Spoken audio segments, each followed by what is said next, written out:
Hey everyone, I'm Peter Stories here to guide you today. If you use this video to drift off to sleep, please tap like, hit subscribe, and drop a comment telling me where you're watching from and what time it is there. Now settle in, get cozy, and let yourself relax.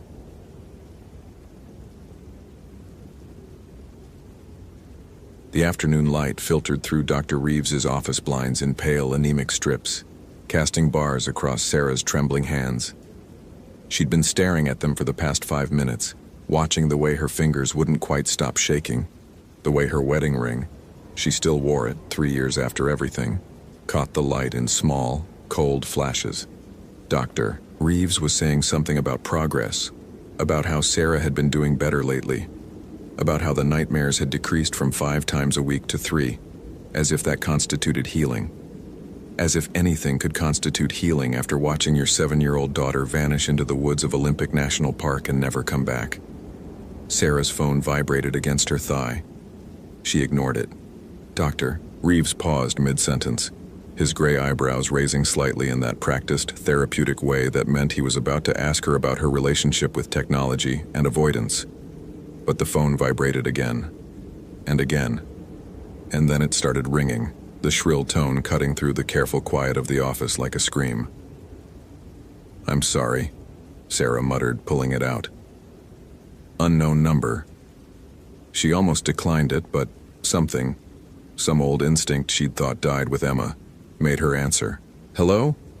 Static, heavy breathing. Then Christopher's voice, raw and terrified in a way she'd never heard it, not even when they were kids and he'd broken his arm falling from the oak tree behind their parents' house. Sarah, oh God, Sarah, if you get this." More static, the sound of wind branches snapping. "We shouldn't have come here. We shouldn't have." There was this place, this clearing, these bones arranged in a circle, and Danny. He's a fucking idiot. He kicked them apart. He laughed. Said it was probably just deer hunters or some shit, but Sarah, something's been following us. I can hear it at night. It sounds like, Jesus Christ, it sounds like it's crying and laughing at the same time, and it's so cold, Sarah, I can see my breath, and it's July, it's fucking July, and... Christopher, where are you?" Sarah was standing now, Dr. Reeves forgotten, her heart hammering against her ribs like something trying to break free. "Isle Royale. We're on Isle Royale. We took the ferry 3 days ago. We were just supposed to camp and hike, and... Sarah, the others, they're acting strange. Danny won't stop talking about how hungry he is even though we have food. And last night I heard him outside the tent making these sounds, these eating sounds. And when I looked out, he was just standing there in the moonlight, staring at me, and his mouth was..." The line went dead. Sarah called back immediately, straight to voicemail. She called again, and again. Nothing. Her hands weren't just shaking anymore. They were spasming, her breath coming in short, sharp gasps that Dr. Reeves was now trying to regulate with his calm, professional voice that she couldn't hear over the roaring in her ears. Isle Royale. Christopher was on Isle Royale, and something was wrong, and she was standing in a therapist's office in Seattle while her baby brother was... She was moving before she'd consciously decided to move, grabbing her jacket, her keys, her phone. Dr. Reeves was saying something about not making rash decisions, about calling the authorities, about her fragile mental state. But Sarah was already out the door, already in her car, already pulling up the number for Isle Royale National Park Rangers on her phone as she drove, one-handed, too fast, toward her apartment. The ranger she spoke to was polite but unconcerned. Yes, they'd received a report about a group of campers who'd missed their scheduled ferry pickup that morning. No, they hadn't found them yet, but Isle Royale was 206 square miles of wilderness, and it wasn't uncommon for hikers to lose track of time or decide to extend their stay. They had a search party going out at first light. Was she family? Yes. Okay, they'd keep her updated. No, she couldn't come to the island right now. The last ferry had left for the day and wouldn't run again until tomorrow morning. No, they couldn't make an exception. Yes, they understood she was worried. Sarah hung up and immediately started searching for charter flights. She found one, a seaplane pilot named Jack Corsetti who worked out of Houghton and was willing, for $800, to fly her to Isle Royale that evening. She packed in a frenzy: sleeping bag, tent, first aid kit, flashlight, batteries, her old hiking boots that she hadn't worn since before Emma, Christopher's birthday present that she'd never mailed him, a GPS tracking device with satellite connectivity that she'd bought in a fit of paranoia, thinking maybe if she could just keep track of the people she loved, maybe they wouldn't disappear. She threw in her medication too, the little orange bottles that kept the worst of the panic attacks at bay, that let her sleep for 3 or 4 hours at a time without dreaming of Emma's small hand slipping from hers, of the forest swallowing her daughter whole. The flight took 2 hours. Jack was a talker, tried to fill the silence with stories about the island, about the moose population and the wolves that had crossed the ice bridge from Canada decades ago, about the old copper mines and the shipwrecks in the waters around the island. Sarah nodded at the appropriate times but didn't really hear him. She was watching the sun sink toward the horizon, watching the way the light turned red gold and then just red, like blood in water. She was thinking about Christopher's voice on the phone, about the fear in it, about how he'd said the others were acting strange, and about the sounds of eating in the darkness. She was thinking about Emma, about how they'd found her jacket 2 days after she disappeared, torn and covered in something that the rangers said was probably just mud, but that Sarah knew, on some deep cellular level, was not mud at all. About how they'd never found anything else. About how Sarah had spent 6 months camped at the edge of Olympic National Forest searching, until Jacob finally left her, until she'd finally accepted that Emma was gone, even though accepting it had felt like dying, even though part of her had died. The seaplane touched down on Lake Superior as the last light bled from the sky. The water was black and smooth as glass, reflecting nothing. Jack taxied toward the small dock at Wendigo, the western edge of the island, and Sarah was out before he'd fully stopped, her backpack already on, her flashlight already lit. "Hey, hold on," Jack called after her. "You need to check in with the ranger station, and you can't just go hiking in the dark, Jesus lady, it's not safe." But Sarah was already running. The ranger station at Wendigo was closed, a note on the door saying the staff had gone out on a search and rescue operation and would return by morning. Sarah didn't wait. She pulled out Christopher's GPS device. She'd synced it with her phone months ago when she'd bought it, and please God, let him have his phone on him. Let the battery not be dead. And pulled up the tracking app. For a long moment, nothing. Then a single ping, far to the east, somewhere in the interior of the island. The signal was weak, flickering, but it was there. Sarah started walking. The trail from Wendigo headed east along the Greenstone Ridge, the main hiking route that ran the length of the island. In daylight, it would have been beautiful, the forest thick with spruce and birch, the ground carpeted in ferns, the occasional clearing offering views of the lake. In darkness, it was something else entirely. Sarah's flashlight beam seemed pathetically small against the pressing black, illuminating only a few feet of trail at a time, turning the trees into towering shadows that seemed to lean in, watching. The temperature had dropped precipitously once the sun set, and Sarah could see her breath misting in the beam of her light. In July, just like Christopher had said, she'd been walking for maybe an hour when she heard it for the first time. A sound like crying, high and thin and achingly sad, echoing through the trees from somewhere ahead. Sarah froze, her heart stuttering. It sounded almost like a child. It sounded almost like Emma. "Hello?" Her voice came out as a whisper. She tried again, louder. "Hello? Is someone there?" The crying stopped. Silence rushed in to fill the space, so complete and absolute that Sarah could hear her own heartbeat, could hear the blood moving through her veins. Then, from the same direction, a different sound. Laughter. Low and wet and wrong, like someone laughing with a mouthful of food. Sarah's hands were shaking so badly she almost dropped the flashlight. She forced herself to keep walking, to follow the trail, to not think about the sounds, to focus on the GPS ping on her phone that was getting stronger. Christopher was ahead. Christopher needed her. That was all that mattered. The trail wound through dense forest, climbing gradually. Sarah's legs burned, her breath coming in ragged gasps. She was out of shape, hadn't hiked like this since before Emma, but she didn't stop. Couldn't stop. The crying came again, closer now, and with it that smell, thick and rotten and sweet, like meat left too long in the sun. Sarah gagged, pulled her jacket over her nose and mouth, kept moving. She found the first sign 2 hours in, a backpack, torn open, its contents scattered across the trail. Granola bars with the wrappers gnawed through, a sleeping bag shredded to tatters, and blood. Not a lot, but enough. Dark stains on the fabric, on the scattered clothes, on the pale bark of a nearby birch tree where something had been scraped or scratched or... Sarah's phone buzzed. The GPS signal was stronger now, pinging from somewhere just ahead, maybe a quarter mile. She picked up her pace, stepping over the destroyed backpack, trying not to think about whose it might have been, trying not to think about the blood. The trail opened into a clearing, and Sarah stopped so suddenly she almost fell. In the center of the clearing, barely visible in the shifting beam of her flashlight, was a circle of bones.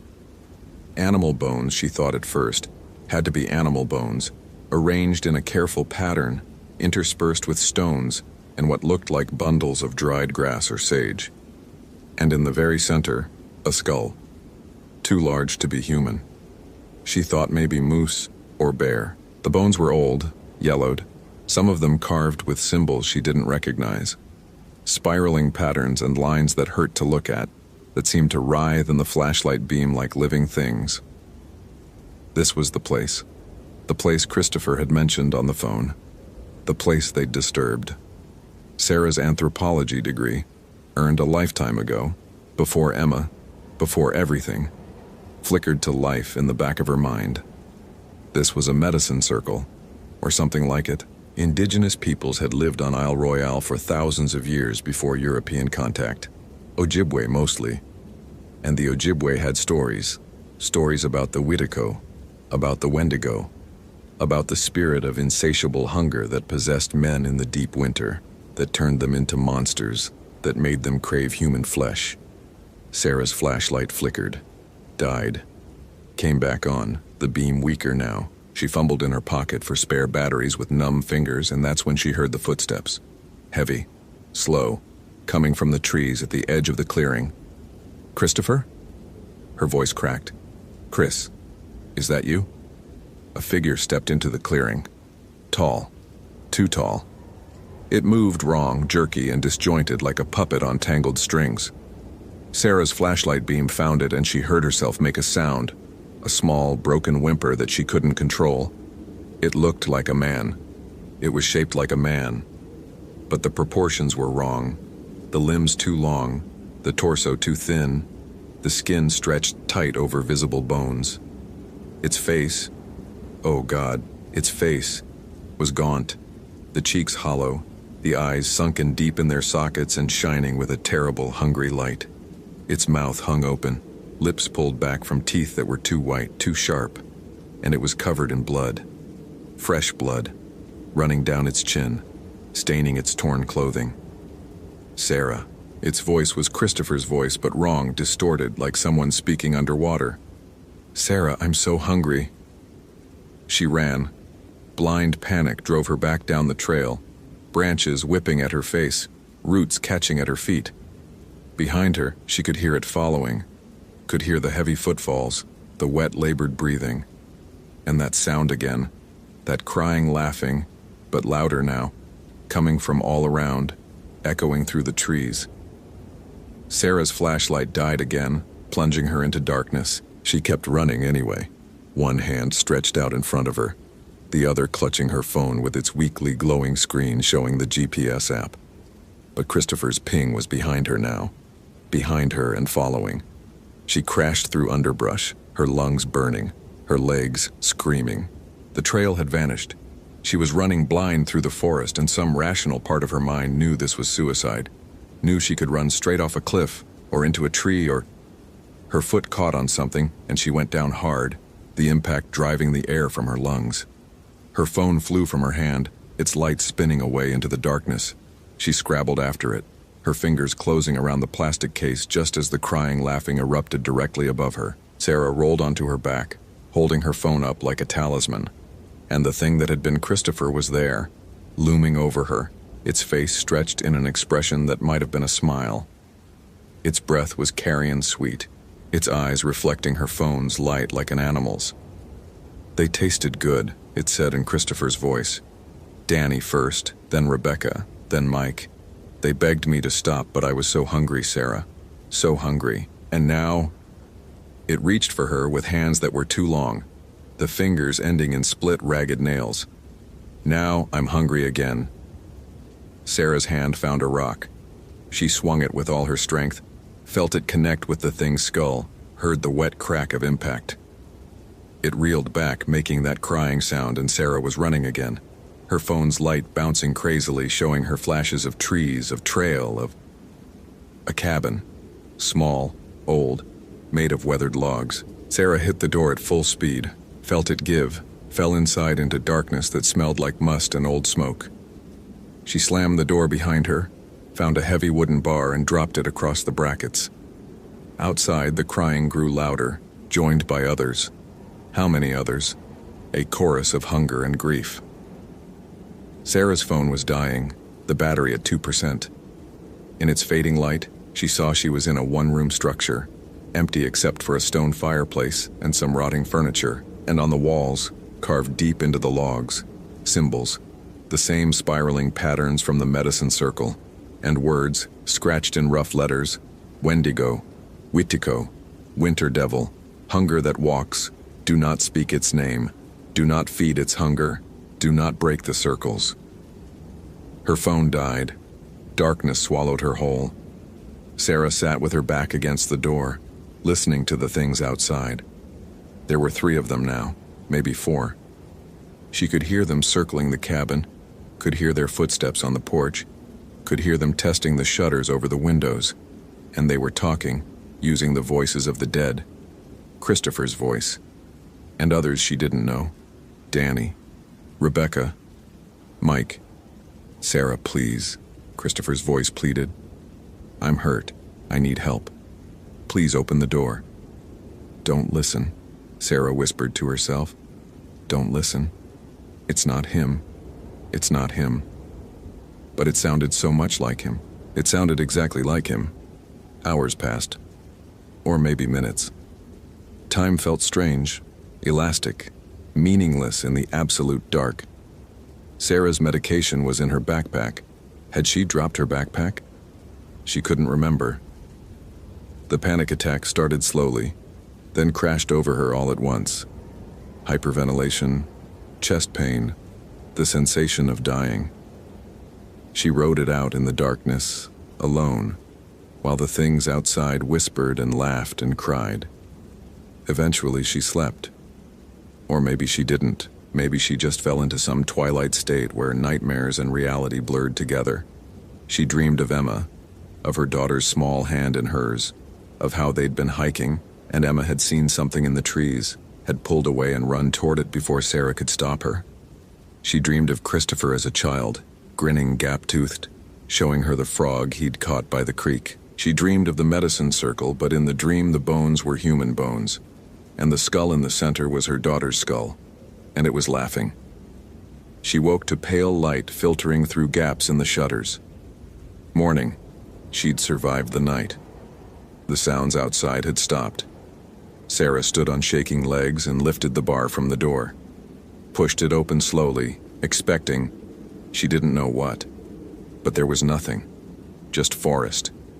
Just the normal sounds of birds, of wind in the trees. The temperature had risen. It felt like July again.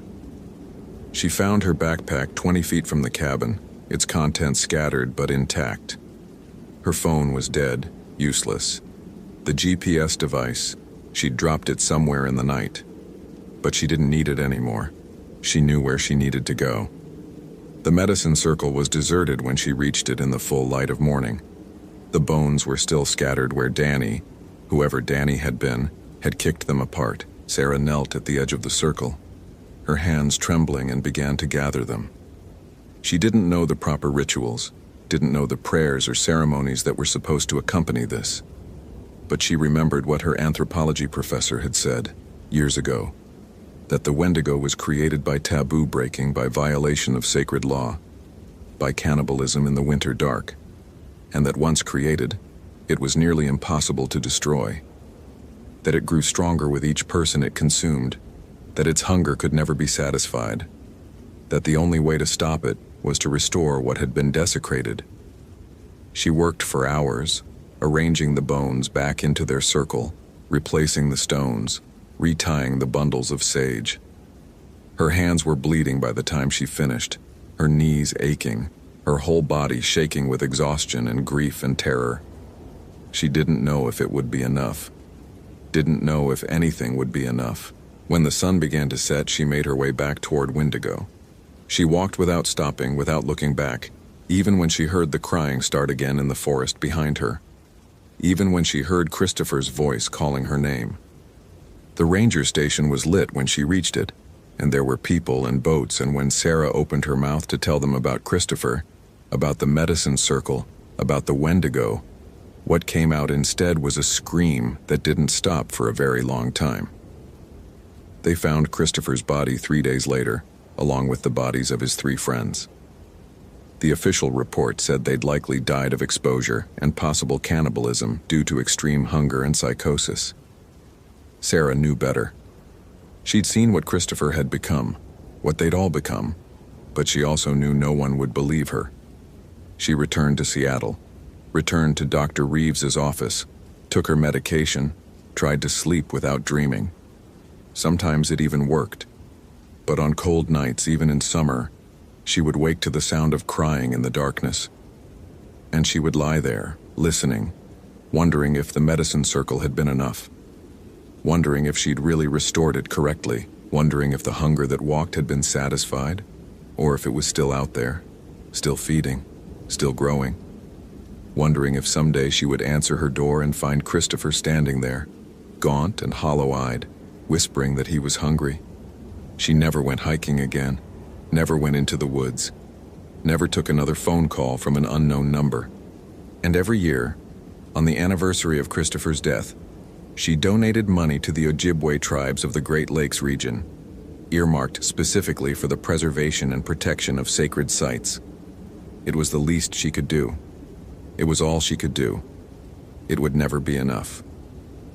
Because Sarah had learned something in that cabin on Isle Royale, something that the carved warnings on the walls had tried to tell her. Some hungers cannot be satisfied. Some violations cannot be undone. Some doors once opened cannot be closed. And the Wendigo, the Witiko, the winter devil, the hunger that walks, was patient. It had walked these forests for thousands of years before her. It would walk them for thousands of years after. And it was always, always hungry. Hope this story gave you genuine chills. If you appreciate authentic folklore horror, consider following for more. Which moment terrified you most? The medicine circle, the cabin, or Christopher's transformation? Share your thoughts.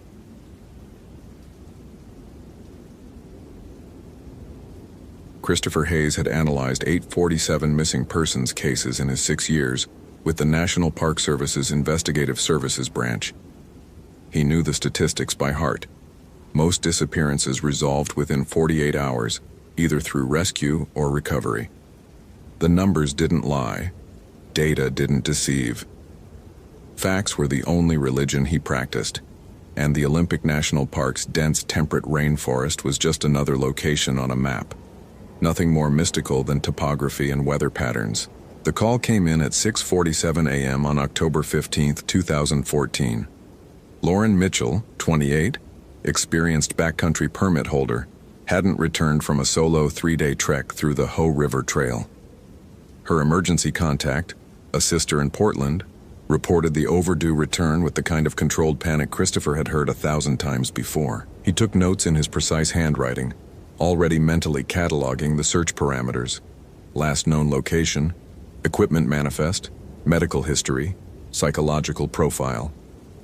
"She knows what she's doing out there," the sister said, voice thin over the phone line. "Lauren's been hiking since she was 12.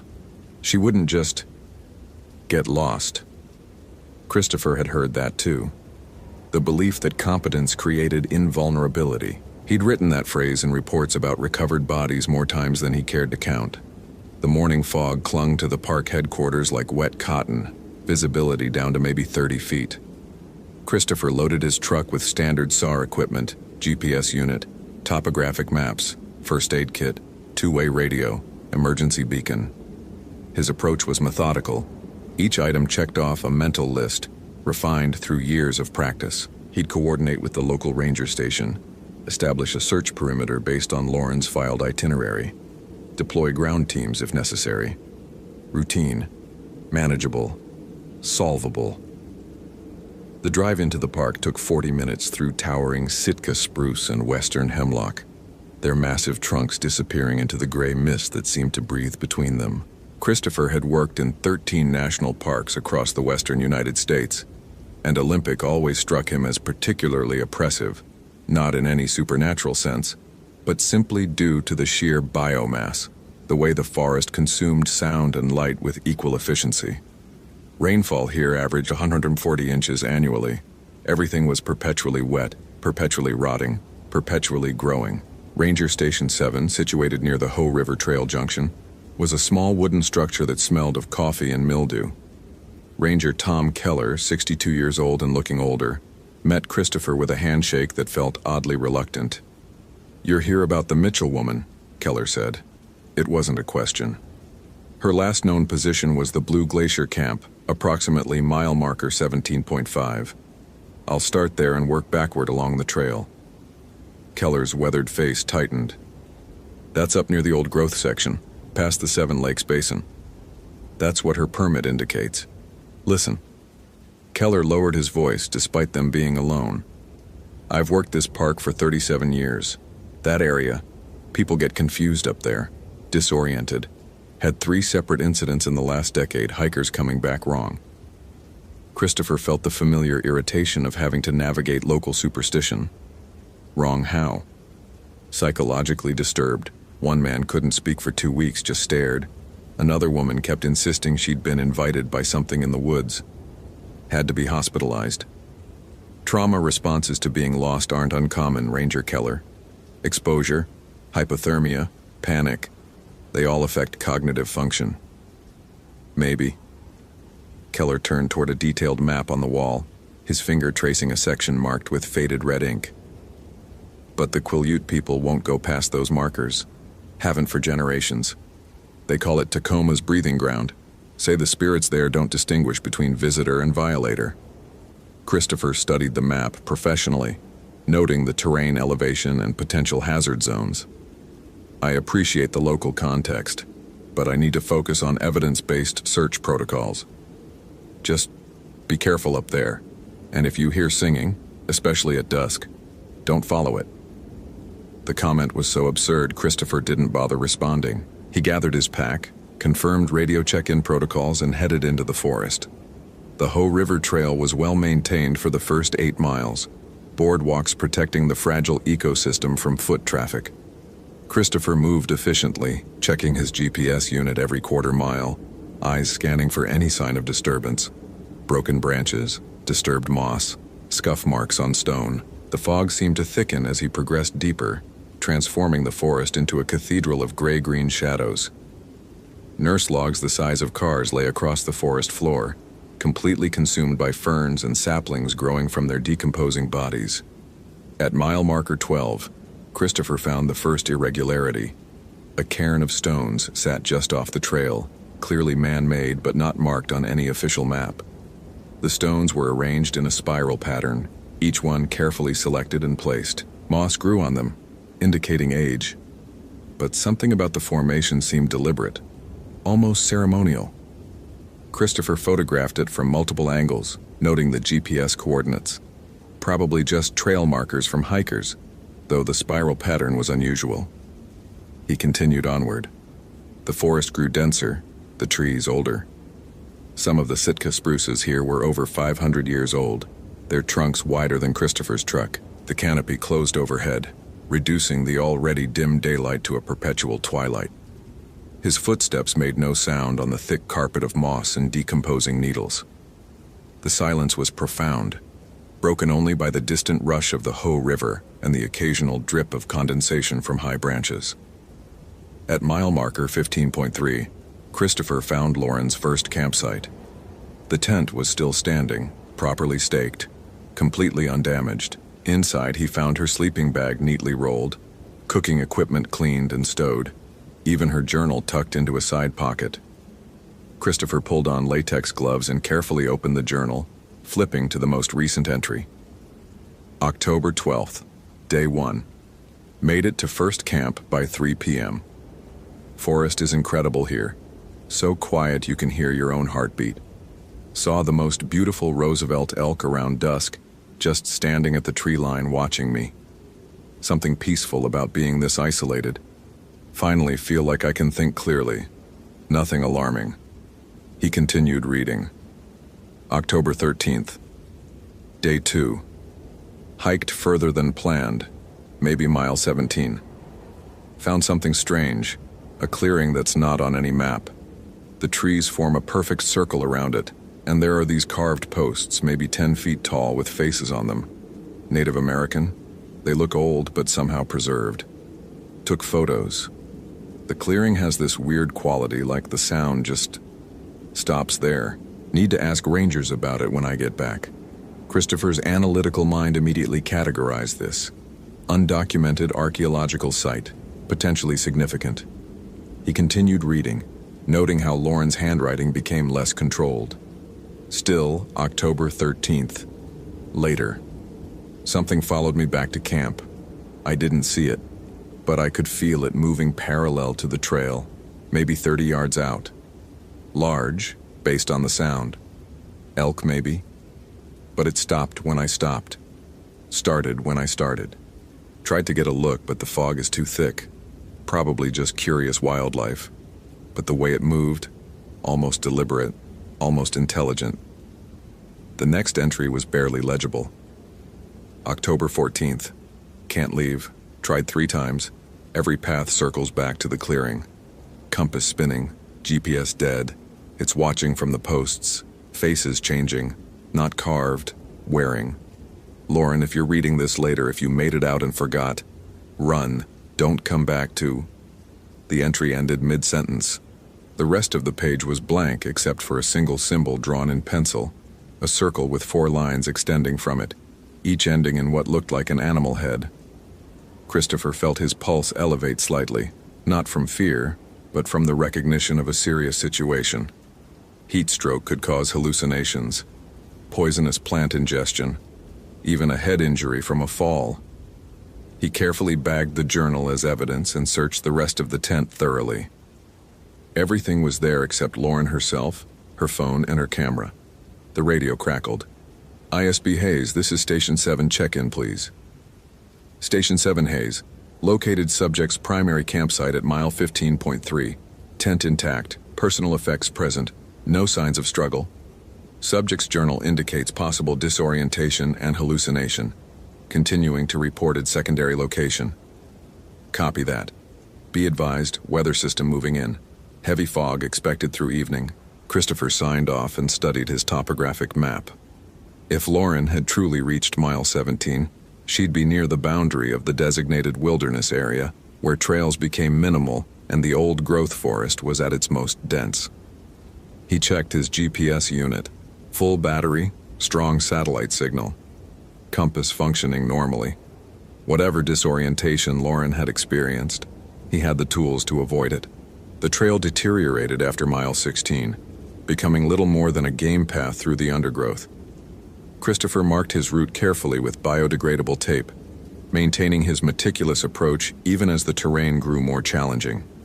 The fog pressed in from all sides now, reducing visibility to less than 20 feet. The trees here were ancient, their bark thick and deeply furrowed, some trunks showing massive burn scars from fires that had occurred before European contact. Then he found the clearing.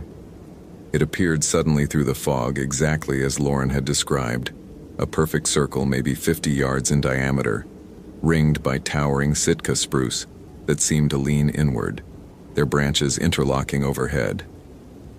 And the posts. Christopher stopped walking, his breath catching despite his rationality.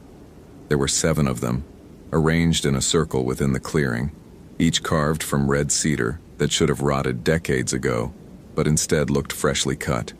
The carvings were sophisticated, depicting faces that were simultaneously human and animal: wolf, bear, raven, salmon, otter, cougar, and something else, something with too many teeth and eyes that seemed to track Christopher as he entered the clearing. No. Optical illusion. Pareidolia. The human brain was wired to see faces in random patterns. Christopher approached the nearest post, pulling out his camera to document the find. This was significant, possibly a sacred site that had somehow been missed in all historical surveys of the area. The craftsmanship was extraordinary, each detail rendered with obvious skill. He photographed all 7 posts, noting that the ground around each one was bare earth, no moss, no vegetation, as though something in the soil prevented growth. In the center of the clearing was a flat stone, dark basalt, roughly circular and maybe 6 feet in diameter. Its surface was covered in carved symbols, weathered but still visible. Christopher recognized some elements: spirals, animal tracks, anthropomorphic figures, but the overall meaning eluded him. He'd need to consult with tribal historians, archaeologists, specialists in Pacific Northwest indigenous cultures. He was kneeling to photograph the stone when he heard it. Singing. Christopher's head snapped up. The sound was coming from everywhere and nowhere. A voice, multiple voices, humming a melody without words, rising and falling in patterns that didn't quite follow any musical scale Christopher recognized. The fog seemed to pulse with it, growing thicker with each oscillation. "Lauren Mitchell!" Christopher called out, his voice disappearing into the fog without echo. "This is Christopher Hayes with the National Park Service. If you can hear me, call out." The singing continued, unchanged. Not Lauren. The timbre was wrong. Too deep, too resonant. Christopher felt foolish for even considering Keller's warning about singing in the woods, but he found himself checking his watch. 4:37 p.m. Not dusk yet, though the fog made it difficult to judge. He circled the clearing methodically, looking for any signs of Lauren's passage. Disturbed earth, torn fabric, blood, anything. The singing grew louder, and Christopher realized with a chill that had nothing to do with the temperature that it was coming from the posts themselves. Impossible. Acoustic trick. Wind moving through the carved features creating sound, like how power lines could hum. But there was no wind. The air in the clearing was completely still. Christopher's training overrode his growing unease. Document, analyze, report. He took more photos, recorded video, marked GPS coordinates. Every action deliberate and professional, because that was how you maintained control in uncertain situations. You followed protocol. That's when he saw the footprints. They led from the center stone into the forest, but wrong. All wrong. They started as human. He could clearly see the tread pattern of hiking boots, Lauren's size based on the dimensions. But after 10 feet, they changed, became longer, wider. The tread pattern distorted, then disappeared entirely, replaced by something that looked more like animal tracks. Large animal tracks. Bear maybe, except bears didn't have 5 distinct claw marks arranged quite that way. Christopher photographed them, his hand steady despite the wrongness of what he was seeing. There had to be a rational explanation. Maybe Lauren had injured her feet, removed her boots, walked barefoot. Maybe an animal had walked over her tracks, creating this composite impression. Maybe. The post with too many teeth groaned. Christopher spun toward it. The carved face was different. He was certain of it. The mouth had been closed in his earlier photos. He'd verify that later, but now it was open. Wide open. Wider than wood grain should allow. Wider than physics should permit. And inside that mouth was darkness that seemed to extend far deeper than the post's dimensions allowed. "Cognitive bias," Christopher said aloud, his voice tight. "Pattern recognition error. You're seeing what Lauren's journal suggested you'd see." But the singing grew louder, and now he could distinguish words. Not English. Not any language he recognized, but the intonation carried meaning nevertheless. Intruder, violator, witness, join. Christopher's hands went to his radio. Station 7, this is ISB Hayes. I've located an undocumented archaeological site at... He rattled off the GPS coordinates. Request immediate backup and tribal liaison. Also, he hesitated, professionalism warring with what his senses were reporting. There are unusual acoustic phenomena here. Possible. The radio emitted a shriek of static that made Christopher drop it. When the noise cleared, Keller's voice came through, but wrong, distorted, speaking words that couldn't be Keller's. They've seen you now, the Tamanoose hunger. Why did you come to their breathing ground? Christopher stared at the radio. Ranger Keller, repeat your last transmission. Static. Then Keller's normal voice. Hayes, you're breaking up. Say again your position. I'm at... Christopher checked his GPS unit. The screen was displaying coordinates, but they were changing. Rapidly. Jumping hundreds of yards every second, spiraling outward from his position in a pattern that made no geographical sense. He turned the unit off and on. Same malfunction. Pulled his backup compass from his pack. The needle was spinning lazily, making full rotations every few seconds. Lauren's words echoed in his memory. Compass spinning. GPS dead. No. Christopher's voice was firm. Equipment malfunction. Magnetic anomaly in the rock. Everything has a rational explanation. The faces on the posts were all watching him now. All of them. Their eyes, which had been carved wood, were open, aware, and behind each pair of eyes, Christopher could see something moving in the darkness. Something that wore the carved features like masks, like the skins that it had stolen from things that used to be wood. Christopher Hayes, who had built his life on logic and evidence and verifiable fact, felt the first crack in his certainty. Because unless he was experiencing a complete psychotic break, and he felt lucid, clear-headed, entirely himself, something impossible was happening in this clearing. The tracks. Follow Lauren's tracks, find her, get out. Christopher moved toward the footprint trail, forcing his legs to work despite every primitive instinct screaming at him to run. The singing rose to a crescendo, and the fog began to move. Not drift, move. Purposefully. It flowed toward him from all sides, carrying shapes within it, shadows that walked on 4 legs and 2 and something in between. Christopher ran. The forest was wrong now. Geometry broken, trees repeated in patterns that shouldn't exist. The river's sound came from multiple directions simultaneously. His carefully placed markers were gone, or maybe he was no longer on the same trail.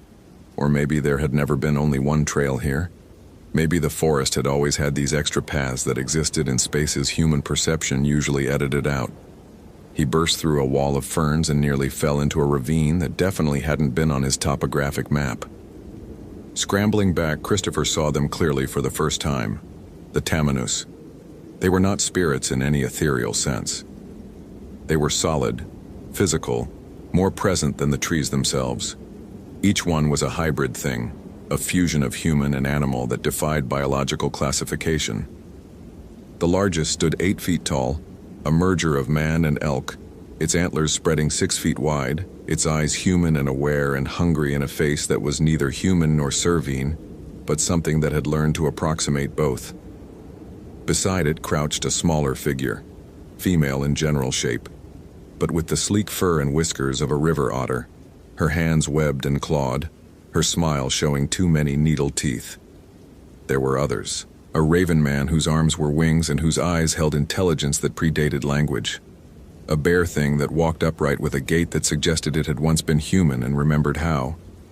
A salmon woman, whose scales caught light that didn't exist in the fog, whose mouth opened to reveal not a throat but a river flowing backward, upstream, against time itself. They circled him slowly, and Christopher understood with perfect clarity that he was prey. You came to Tacoma's breathing ground, one of them said. Its voice came from the elk thing, but the sound seemed to emanate from the clearing behind him, from the posts, from the forest itself. You walked where breath becomes flesh, where the boundary is thin. Christopher's mind, even in extremis, tried to process this rationally. Hallucinogenic compounds in the air. Fungal spores. This isn't real. Real? The otter woman tilted her head at an angle that broke vertebrae in Christopher's imagination. You think the world you see is all that exists? You think your maps define reality? The Tamanus are older than your species' name for us. We were here when the ice retreated. We will be here when it returns. Where is Lauren Mitchell? The elk thing gestured with one massive hand. She honored the old ways, even unknowing. She asked permission. She listened when the forest spoke. You? Its eyes narrowed. You measure and categorize and think understanding is possession. You walk where you will and call it wilderness, as though your ignorance of a place's name makes it empty. Christopher's back was against a massive spruce, his options narrowing. 20 feet away, partially concealed by fog, he could see another figure. Human-shaped. Lauren. She was standing perfectly still, watching him, and as the fog shifted, Christopher saw that she was changing. Fur sprouted along her arms. Her face elongated subtly. Her eyes reflected light like an animal's. She chose, the Raven Man said, his voice like wind through feathers. The transformation can be gift or curse. She opened herself to it, became what she needed to be. Strong, free, beyond the small life she knew. Lauren, Christopher shouted. Fight it, whatever this is. But Lauren smiled, and it was a wolf's smile. I'm not fighting anything, Christopher. I'm finally understanding. They've shown me what I really am beneath the skin, what we all are. She took a step forward, and her movement was fluid, predatory. The Tamanus don't steal. They reveal. They strip away the lie of civilization and show the wild truth underneath. The circle tightened. Christopher could feel heat radiating from their bodies, could smell musk and earth and something older, something that made his hindbrain scream warnings his rational mind had no vocabulary to process. You have a choice, the elk thing said. Join willingly, like her. Let the Tamanu show you your true form. Or, its massive hand extended, and Christopher saw that the fingers ended not in fingernails, but in points of antler bone, sharp and jagged. We take what we need. Your fear, your struggle, the meat of your resistance. Both paths end the same, but one is transcendence. The other is just meat. Christopher's hand found his knife. Laughable weapon against what faced him, but the weight of it gave him something to hold on to beyond madness. I don't accept your false binary. There's always another option. The rationalist even now. The otter woman laughed, and the sound was water gurgling over rocks, over bones. Very well. Run, Christopher Hayes. Run, and see how far logic carries you in a forest that predates your species' capacity for reason. Run and learn that some things cannot be analyzed away. They parted, leaving a gap in the circle, an invitation, a challenge, a cruelty. Christopher ran.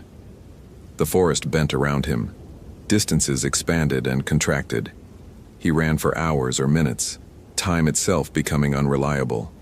The singing followed, always just behind, always just ahead. He could hear them pacing him, laughing in languages that had no written form, calling to each other about the chase, about the catch, about the transformation that awaited. His lungs burned, his legs cramped. His rational mind gibbered that none of this was real, but his body knew better. His body understood it was running for its life, or its humanity, or perhaps they were the same thing. He burst into another clearing, or the same one, he couldn't tell anymore, and skidded to a halt. The posts surrounded him, all 7, but now he could see what wore them, what lived inside them. The Tamanus existed in layers of reality, and the carved posts were just the surface, the masks they showed to ordinary human perception. Underneath, they were vast and incomprehensible, beings of pure transformation that shifted between forms the way humans shifted weight from foot to foot. In the center of the clearing, on the dark basalt stone, lay Christopher's GPS unit, his compass, his radio, his camera, all the tools of his trade, arranged in a ritual pattern around a central object, Lauren's camera. He approached slowly, picked up her camera with shaking hands, turned it on. The battery was full. The SD card contained 347 photos. Christopher began scrolling through them, his analytical mind seizing on anything familiar, anything that made sense. Early photos showed normal hiking shots, trail markers, landscapes, wildlife. Then the clearing, the posts, the stone, standard archaeological documentation. Then the photos changed. Lauren had been taking pictures in the clearing at dusk. The shadows were long, the fog was thick, and in every photo, in the background, visible only if you knew to look, were the Tamanus, watching, waiting, patient as the forest itself. The last photo was a selfie. Lauren smiling into the camera, eyes bright. And behind her, reflected in her pupils if Christopher zoomed in, were not the trees of the forest, but faces, hundreds of them, thousands. Everyone who had ever come to this place and chosen transformation, or had transformation chosen for them. A genealogy of the changed, stretching back before history, had words. Christopher looked up from the camera. The elk thing stood before him. Massive, majestic, terrible. "Do you understand now?" it asked. "We are not evil. We are not demons. We are the price of trespass, yes, but also the promise. Humans forgot the old contracts, forgot that to walk in the wild places means to risk becoming wild. Your ancestors knew. They made offerings. They asked permission. They understood that some boundaries are not metaphors. What if I refuse?" Christopher's voice was steady. At least he had that. "Then you leave. We release you. But you will never be certain. Every forest will whisper. Every shadow will shift. You will spend your life wondering if this was real, or if your mind broke under the stress of a failed search and rescue. You will second-guess every memory, every certainty. You will be haunted by the possibility that magic exists and you fled from it. And if I accept, you join us. You become what you are meant to be. We see into you, Christopher Hayes, beneath your logic and your protocols. You are not what you pretend. Your soul has teeth. Your heart knows the hunt. You deny it. But the denial itself is proof. The Tamanus do not create. We reveal." Christopher looked at Lauren, who had moved to stand beside the elk thing. She seemed content, peaceful, more herself than any photograph could capture, as though her human life had been the costume and this hybrid form was truth. "There's no going back if I choose," Christopher said. "There is never going back from any choice, only forward into what you become." Christopher Hayes, who had built his career on rational analysis, who had solved 847 cases through logic and evidence and systematic investigation, made a decision that had nothing to do with reason. He ran, not deeper into the forest, toward where he remembered, hoped, prayed, the trail had been. The Tamanus let him go. Their laughter followed, not mocking but knowing the sound of creatures who understood that his choice to flee was itself a transformation, a breaking of the certainty that had defined him. The forest released him slowly, grudgingly. Reality reasserted itself in stages. First, the GPS began working, showing coherent coordinates. Then the compass steadied. Then the fog thinned, revealing familiar trail markers, the boardwalks, the mapped paths. Christopher stumbled into Ranger Station 7 at 11:47 p.m., 10 hours after he'd departed. Keller took one look at his face and poured him coffee without asking questions. "Did you find her?" Christopher opened his mouth, closed it, opened it again. "No. The search area is too vast. I'll need to organize a full SAR team." It was the truth. Not all of it. Maybe not even most of it, but enough. Keller nodded slowly. "The forest keeps what it wants." Christopher filed his report exactly as procedure dictated. Equipment malfunctions, challenging terrain, insufficient daylight, weather complications. He recommended expanding the search but noted the low probability of successful recovery. He attached his photographs, carefully culling any images of the clearing, the posts, the impossible tracks. Lauren Mitchell was declared missing, presumed deceased. After 3 weeks of intensive searching, yielded no results. Her family held a memorial service. Christopher attended, spoke about her obvious competence as a backcountry hiker, said nothing about transformation or choice or Tamanus. But at night, he heard the singing, and in his dreams, he saw the posts watching him with eyes that promised he could return any time he was ready to discover what he really was beneath the rational mind he'd constructed, like armor against wonder and terror in equal measure. Christopher Hayes went on to close 312 more missing persons cases. His success rate was exceptional. His methodology was flawless. But on foggy mornings when he looked in the mirror, sometimes his eyes reflected light in a way they shouldn't. Sometimes his shadow moved a fraction of a second out of sync. Sometimes he caught himself listening for singing that came from no human throat. The Tamanus were patient. They had been patient for 10,000 years. They could wait a little longer. Hope this gave you real chills. If you appreciate genuine folk horror rooted in authentic mythology, consider following for more. Which moment scared you most? The posts watching, the transformation of Lauren, or Christopher's ongoing uncertainty about what he really fled from? Tentar novamente.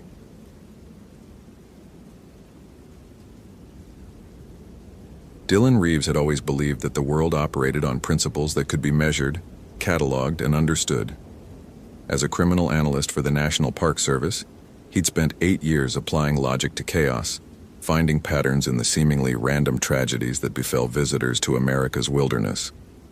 Missing persons cases were puzzles with solutions, not mysteries with supernatural explanations. The universe didn't allow for anything else, and he'd built his entire career on that certainty. The helicopter's rotors cut through the Arctic silence as it descended toward the coordinates provided by the Alaska State Troopers. Below, the Brooks Range stretched endlessly, a frozen maze of peaks and valleys that had remained essentially unchanged since the last ice age. Gates of the Arctic National Park was one of the most remote locations in North America. No roads, no cell towers, no trails, just 8 million acres of absolute wilderness where human presence was barely a footnote in geological time. Dylan checked his GPS unit for the third time in 10 minutes, a Garmin E-Trex that represented the bleeding edge of portable navigation technology in 2009. The battery indicator showed full charge, and the coordinates matched perfectly with the trooper's report. Everything was proceeding exactly as it should. The Chen family's base camp was located in a valley 3 miles east of Arrogetch Creek, accessible only by bush plane or an exhausting overland trek that few attempted outside of summer months. Visibility's dropping, the pilot shouted over the engine noise, gesturing toward the clouds gathering above the peaks. Weather report says we've got maybe 4 hours before the next front moves in. After that, you're stuck until it passes. Dylan nodded, mentally adjusting his investigation timeline. 4 hours to process the scene, document evidence, and determine what had happened to 8-year-old Sophia Chen. The initial report had come in 4 days ago. A frantic satellite phone call from hikers who'd stumbled across an abandoned campsite with signs of disturbance. The Chen family, visiting from Seattle, hadn't checked in with their scheduled pickup. When the bush pilot arrived at the extraction point, nobody was there. The helicopter settled onto a flat stretch of tundra, and Dylan stepped out into air so cold it felt like inhaling knives. September in the Arctic was already deep into autumn, with temperatures hovering just above 0 Fahrenheit. He pulled his parka tighter and grabbed his equipment bag, nodding to the pilot. 4 hours, the man repeated, tapping his watch. I'll wait here unless that storm accelerates. Radio if you need early extraction. The campsite was visible from the landing zone. 2 dome tents erected near a cluster of stunted willows, the only trees brave enough to grow this far north. Dylan approached methodically, his breath forming clouds in the crystalline air. His training dictated a systematic search pattern, careful documentation, preservation of evidence. He pulled out his digital camera, a Nikon D90 that had cost him 2 months' salary, and began photographing the scene from multiple angles. The first tent showed no signs of forced entry. The zipper was closed but not locked, and when Dylan carefully opened it, he found sleeping bags still laid out, personal items arranged on a small camping mat. A child's stuffed rabbit sat propped against a rolled sleeping bag. Sophie's, presumably. Everything suggested a normal evening routine interrupted mid-preparation. The second tent was where things became strange. Dylan stood at the entrance for a long moment before entering, his analytical mind cataloging details while something deeper, more primitive, whispered warnings he couldn't quite articulate. The tent fabric had been slashed, not torn by wind or animal claws, but cut with deliberate precision. The sleeping bags inside were shredded, their synthetic fillings scattered like snow across the tent floor. But it was the smell that made Dylan hesitate. A thick organic musk he couldn't identify, reminiscent of wet dog but somehow wrong, mixed with something metallic and sharp. He stepped inside, careful not to disturb potential evidence. On the tent floor, arranged in a precise circle, were bones. Not human. Dylan's training allowed him to recognize that immediately, but carved with symbols he didn't recognize. They looked old, weathered, the kind of artifacts that belonged in museum displays, not contemporary campsites. Each bone was roughly 6 inches long, probably from caribou or moose, and each bore identical markings, spirals, angular slashes, and what appeared to be crude representations of figures with elongated limbs and oversized heads. Dylan photographed everything, his camera's shutter clicking rhythmically as he documented each bone, each symbol, each inexplicable detail. His mind raced through possibilities. Vandalism. But who would hike into one of the most remote locations on Earth to vandalize a random campsite? Robbery? Nothing appeared stolen. Expensive camping gear, a satellite phone, even cash in one of the backpacks remained untouched. Animal attack? The slashed tent suggested violence, but the arranged bones implied intention, purpose, intelligence. Outside the tent, Dylan found tracks.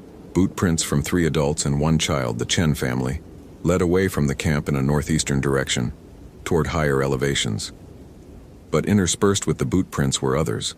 Bare footprints, human-sized but wrong. The toes were too long, the arch too pronounced, and the gait, judging by the spacing, suggested something that moved on 2 legs but not quite like a human being. Dylan knelt beside one of the prints, measuring it with a ruler and photographing it from multiple angles. The print was fresh, probably no more than 2 days old. The toes had pressed deep into the partially frozen soil, suggesting significant weight and force. He traced the outline with his gloved finger, his analytical mind struggling to categorize what he was seeing. A sound cut through the Arctic silence, distant but clear enough to make Dylan's head snap up. It was a howl, but layered, harmonized, as if multiple throats were producing it simultaneously. Wolves, he told himself. The Brooks Range had healthy wolf populations. Perfectly normal. Except wolves didn't usually howl in the middle of the day, and this sound carried an almost human quality, like words being shaped by vocal cords not designed for language. Dylan checked his radio. Base, this is Reeves. I'm at the Chen campsite. Scene is unusual. I'm finding evidence of disturbance and some artifacts that might indicate... He paused, uncertain how to phrase it without sounding ridiculous. Some kind of ritual activity, advising that this might be more complex than a simple missing persons case. Static crackled back. Copy that, Reeves. What's your assessment of the family's status? Unknown. I've got tracks leading northeast, but they're accompanied by unidentified prints. Going to follow the trail while I still have daylight. Negative on that, Reeves. Weather's deteriorating faster than predicted. Storm fronts accelerating. Pilot advises immediate extraction. Dylan looked at the trail, then at the darkening sky. His training said to follow procedure, evacuate, return with a full team and proper equipment. But his mind was already running calculations. A child had been missing for 4 days in sub-zero temperatures. Every hour decreased the probability of survival. If there was any chance Sophia Chen was still alive, he needed to move now. I'm going to follow the trail for 1 hour, Dylan said into the radio. Just to get a sense of direction. I'll be back before the storm hits. Reeves, that's not... He switched off the radio and shouldered his pack. The trail led upward, into terrain that grew progressively more hostile. Dylan followed the tracks across tundra that crunched beneath his boots, past frost-shattered boulders that looked like ancient teeth jutting from the earth. The landscape felt primordial, unchanged since the planet's youth, and he couldn't shake the sensation that he was trespassing somewhere he didn't belong. 20 minutes into his hike, Dylan found the first offering. It was arranged on a flat rock, animal bones, fresh enough that traces of meat still clung to them, positioned in a pattern that reminded Dylan of the carved bones in the tent. But these were surrounded by something else, ashes from a fire, and in the ashes, teeth. Human teeth. Dylan's hands trembled as he photographed the scene. His rational mind offered explanations. Indigenous peoples in the region had cultural practices involving bones and ritual sites. This could be a traditional ceremonial location, nothing more. But the teeth bothered him. They were too fresh, too deliberately arranged. And there were exactly 8 of them, 4 adult-sized, 4 from a child. The howling came again, closer this time. Dylan spun, scanning the landscape, but saw nothing except endless tundra and distant mountains. The sound seemed to come from everywhere and nowhere, echoing off rocks and reverberating through valleys. It was definitely not wolves. There was language in that sound, or something trying to approximate language, syllables that rose and fell with disturbing intentionality. Dylan's satellite phone chirped, a text message from the pilot. "Storm accelerated, leaving in 15 mins with or without you." He looked at the trail continuing upward, then back toward camp. Every protocol said to evacuate. Every instinct said the same. But then he saw something that made his decision for him. A small piece of fabric snagged on a willow branch, pink with white stars. The description from Sophia Chen's missing person report had specifically mentioned her jacket, pink with white stars. Dylan keyed his radio. "This is Reeves. Found evidence that Sophia Chen came this way. I'm continuing the pursuit. Do not wait for me. I'll shelter in place if necessary and radio for extraction when the storm clears." "Reeves, that's suicide. You don't have..." He turned off the radio again and moved forward, following the tracks. The trail became harder to follow as the wind picked up, but Dylan had enough experience to track the general direction. The bare footprints were more frequent now, as if whatever made them had been pacing back and forth along the same route. He noted with growing unease that the human boot prints, the Chen family's tracks, showed signs of stumbling, erratic placement. They'd been running or being herded. A structure appeared ahead, barely visible against the darkening sky. Dylan approached cautiously, one hand on the bear spray attached to his belt. It was a ring of stones, deliberately placed, each one roughly waist-high and carved with the same spiraling symbols he'd seen on the bones. In the center of the ring was a larger flat stone, darkly stained. The smell from the Chen tent was stronger here, that raw organic musk mixed with copper and something else, something that made Dylan's hindbrain scream danger. On the sacrificial stone, because that's what it was, Dylan's pattern recognition couldn't deny it, lay more bones. But these were different. They looked human, small, recent. Dylan stumbled backward, his camera forgotten. His rational mind tried to process what he was seeing, tried to fit it into frameworks he understood. Cult activity, some kind of twisted survival situation gone wrong, psychotic break, anything except what his eyes were telling him. That's when he heard the voice. "You should not have come here, outsider." Dylan whirled. A figure stood at the edge of the stone circle, and at first glance appeared to be a man. Native Alaskan, perhaps, dressed in traditional clothing made from caribou hide. But as Dylan's eyes adjusted, details emerged that made his carefully constructed rationality begin to crack. The man's proportions were wrong. Arms too long, legs jointed in ways that suggested additional articulation points. His face, weathered and dark, held eyes that reflected the dim light with a tapetum lucidum sheen, the eyeshine of nocturnal predators.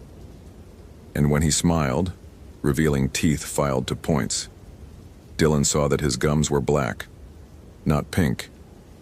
The child made offerings to entities she should not have disturbed, the figure said, his English perfect but oddly accented, as if learned from very old sources. Her family sought to stop the ritual. They interfered. This is problematic. Dylan's hand moved to his bear spray. Where is Sophia Chen? Where is the family? The figure tilted his head with a motion no human neck should allow. A full 180 degrees. The child? She is becoming. The family? They provided necessary anchors. The old ways require balance, outsider. Blood for passage, flesh for transformation. The Adlet do not give gifts without cost. Adlet. The word escaped Dylan's mouth before he could stop it. He'd read about them in his briefing materials. Inuit mythology. Creatures born from a forbidden union between a woman and a red dog. Half-human, half-canine beings that hunted humans. Legends, stories, not real, except the thing in front of him was real, and it was smiling with teeth designed to rend flesh. The shaman teachings were corrupted, the creature continued, moving closer with a predatory gait that raised every hair on Dylan's neck. Long ago, my ancestors learned to walk between worlds, to carry spirits inside flesh, to become other. The missionaries thought they stopped us. But the old ways persist in the frozen places, where human law holds no power. Dylan backed away, his mind fracturing as it tried to reconcile the impossible. This isn't real. You're not real. There's a rational explanation. Rationality, the creature interrupted, and its voice dropped to a growl. Is a cage you built for yourself. The universe is vast and hungry, outsider. It operates on principles older than your species, older than your science. The girl understood this. In her innocence, she saw the truth. Movement behind the creature, multiple figures emerging from the darkening landscape. More of them, a dozen at least, their proportions wrong, their eyes reflecting green gold in the fading light. They moved with disturbing coordination, circling Dylan with the practiced efficiency of pack hunters. Dylan's hand trembled on the bear spray canister. If you've hurt her. Hurt? The lead creature laughed, a sound like bones scraping together. We have given her the gift of transformation, of transcendence. She will become as we are, eternal, powerful, free from the weakness of purely human flesh. Her parents could not understand. They fought. They failed. Their bodies now serve a greater purpose. The truth hit Dylan like a physical blow. The bones on the altar, the teeth in the ashes. The Chen family was dead, and their daughter. Where is she? Dylan demanded, his voice cracking. What have you done to her? The creature gestured toward the mountains. In the birthing cave, the transformation requires 7 days. She is on the 5th day. By tomorrow night, she will emerge reborn, unless... It tilted its head again, studying Dylan with inhuman curiosity. You interrupt the process, but that would kill her, outsider. The merging is too far progressed. Remove the spirits before completion, and her human flesh will collapse. Dylan's analytical mind screamed. None of this was possible. Shapeshifters, spirit possession, transformation rituals. These belong to folklore, not reality. But the evidence surrounded him. The creatures, the altar, the tracks, the carved bones, the testimonies written in blood and flesh. You're lying, Dylan said, but his voice carried no conviction. Am I? The creature smiled. You know the old stories, analyst. You read them in your files, dismiss them as primitive superstition. But every legend begins with truth. We are the Adlet, the first and eldest. We walked these mountains before your ancestors left Africa. The shamans learned from us, traded with us, feared us. They knew the costs and benefits of our gifts. This child stumbled into knowledge she could not comprehend, performed rituals she found carved on ancient stones, spoke words in Inupiaq that summoned us from the threshold. We came. We answered. We claimed what was offered. A child can't consent to... Consent? The creature's laugh was cruel. The universe does not care about consent, outsider. It cares about balance, about exchange, about power and will. The child had will. She wanted to be strong, to be fearless, to be more than human. We granted her wish. Her parents' deaths were necessary, collateral. Dylan's training tried to reassert itself. He needed to get to higher ground, signal for help, Evacuate, but his legs wouldn't move. Frozen not by fear, but by the terrible realization that everything he believed about reality was wrong. The world was larger, stranger, more hostile than his equations and databases had ever suggested. "I can take you to her," the creature offered. "Before the transformation completes, you can see what she is becoming. You can make a choice. Let her emerge as something more than human, or kill her to preserve your sense of natural order. Either way, outsider, you will understand that rationality is not armor. It is blindness." The circle of Adlet contracted, their eyes glowing brighter as darkness fell completely. Dylan's hand moved to his radio, but he knew it was useless. He was beyond the range of any help, beyond the reach of human institutions and their rules. He was in their world now, subject to laws written in blood and bone, long before civilization. "Show me," Dylan heard himself say. "Show me Sophia." The creature's smile widened. "Come then, witness, but know that seeing truth has a cost. You cannot return to your comfortable delusions after tonight. The threshold, once crossed, cannot be recrossed." They led him higher into the mountains, moving with impossible speed across terrain that should have been impassable in darkness. Dylan followed, his rational mind fragmenting with each step, his worldview collapsing under the weight of impossible evidence. The wind carried voices, or things like voices, speaking in languages that predated English, predated Latin, perhaps predated language itself. The cave entrance was marked with symbols that glowed faintly in the darkness, phosphorescent fungi or something stranger, arranged in patterns that hurt to look at directly. The Adlet stopped at the threshold, their leader gesturing Dylan forward. "She is inside. The spirits are nearly merged with her flesh. By midnight tomorrow, the transformation will be complete. You have until then to decide, analyst. Let her become what she wills, or end her, and maintain your species' precious monopoly on this world." Dylan stepped into the cave, his flashlight beam cutting through absolute darkness. The walls were covered in carvings, ancient petroglyphs showing half-human figures, ritual scenes, transformations captured in stone, and in the center of the chamber, surrounded by carefully arranged bones and smoldering herbs, lay Sophia Chen. She was alive, technically, but changing. Her limbs had elongated, joints visible beneath skin that had taken on a mottled gray-brown pattern. Her face still retained human features, but the jawline was extending, the teeth visible through partially opened lips no longer entirely human. Her eyes were open but unseeing, rolled back to show only whites that reflected his flashlight with that same predatory shine. She breathed, but the rhythm was wrong. Too slow, too deep, as if something inside her was testing new lungs. Dylan fell to his knees beside her. "Sophia, can you hear me?" Her eyes rolled forward, focusing on him with terrible clarity. When she spoke, her voice was layered, harmonized, multiple throats speaking in imperfect unison. "Dylan Reeves, analyst, believer in natural law. You came to save me." "Yes," Dylan whispered. "I came to take you home." "I am home," Sophia not Sophia replied. "For the first time, I am home. I am strong. I am eternal. I am free from human weakness. You cannot save me, Dylan Reeves. You can only choose. Let me become or destroy what I am becoming." Dylan's hands hovered over her, trembling. His training said to evacuate casualties, preserve life, maintain hope. But what was he preserving? A transformation he didn't understand, orchestrated by entities that existed outside his reality framework, that would result in what? A child who could never return to human society? A creature that would hunt and kill to maintain its immortality? "Your parents," Dylan said. "They died trying to stop this." "They died because they were weak," Sophia's voices replied without emotion.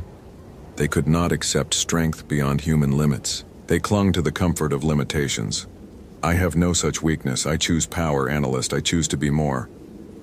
Dylan looked at the girl creature before him, his mind racing through options, all of them terrible. He could try to extract her, carry her back to the helicopter zone, hoped that medical science could reverse whatever was happening. But the lead adlet had said removal would kill her. He could end her suffering quickly, humanely, preserve what remained of her humanity in death, or he could leave, let the transformation complete and live knowing he'd allowed something fundamentally unnatural to enter the world. Behind him, the adlet watched from the cave entrance, their eyes glowing in the darkness like a constellation of cruel stars, waiting, patient, confident in their victory either way. The storm will last 3 days, the lead creature said from the darkness. You will shelter here, witness the completion. Then you will leave, changed. You will know truth, analyst. You will carry it back to your world of databases and reports and rational explanations. And every night, you will remember this moment, this choice, this threshold. You will know that your species does not stand alone, that the universe is vast and hungry and indifferent to your rules. Dylan looked at Sophia, at the cave, at the impossible reality surrounding him. His camera hung useless at his side, loaded with evidence that could never be shared, that would be dismissed as forgeries or delusions. His reports and protocols and procedures had no power here, in this place beyond the reach of human law. The girl creature smiled with too many teeth and closed her eyes, returning to the transformation. Dylan remained kneeling beside her, his rationality shattered, his certainty destroyed, watching as something ancient and hungry wore the skin of a child and called it evolution. Outside, the storm finally broke, burying the mountains in snow, sealing Dylan inside the cave with his impossible choice. The adlet howled their layered harmonies into the Arctic night, a sound that carried across glaciers and tundra, marking territory that had never truly belonged to humans. And Dylan Reeves, analyst and believer in natural law, understood at last that the world was far larger and more terrible than his equations had ever suggested. The threshold had been crossed. There was no going back. When the storm finally cleared 72 hours later, search and rescue teams found Dylan near the Chen campsite, suffering from severe hypothermia and dehydration. He was incoherent, speaking about creatures and transformations and choices that made no sense. His camera contained only corrupted files, his notes illegible from exposure. They never found Sophia Chen. They never found her parents' bodies. They found only tracks, boot prints from investigators, and others, barefoot and wrong, leading away into territory where helicopters wouldn't follow and maps ended. Dylan recovered physically. He returned to his analytical work, writing reports and processing data, but every night he heard the howling, distant, harmonized, speaking in syllables that approximated human language. And he wondered if Sophia was out there, running wild and eternal through the frozen mountains, wearing power like a crown and calling it freedom. The rational world moved on. Cases were closed. Explanations were filed. Life continued in its orderly, comprehensible patterns. But Dylan Reeves knew better now. He knew the world contained cracks where ancient things still lived, where human law held no power, where choices echoed across generations. He knew that rationality was not armor but blindness, and that seeing truth came with a cost he would pay for the rest of his life. The adlet still hunted in the Brooks Range.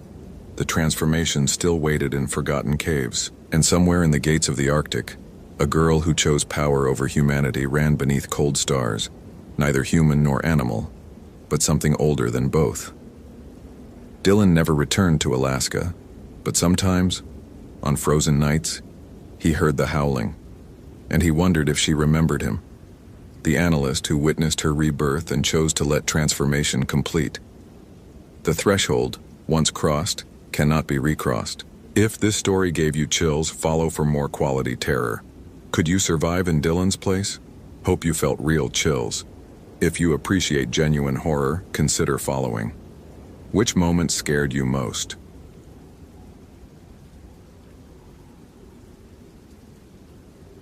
The gravel crunched under Rob Chen's boots as he parked his truck at the trailhead, 3 hours late.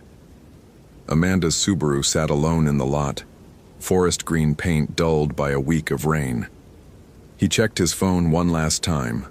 No signal, as expected this deep into Olympic National Park, and felt that familiar irritation at her insistence on meeting here, miles from the nearest ranger station.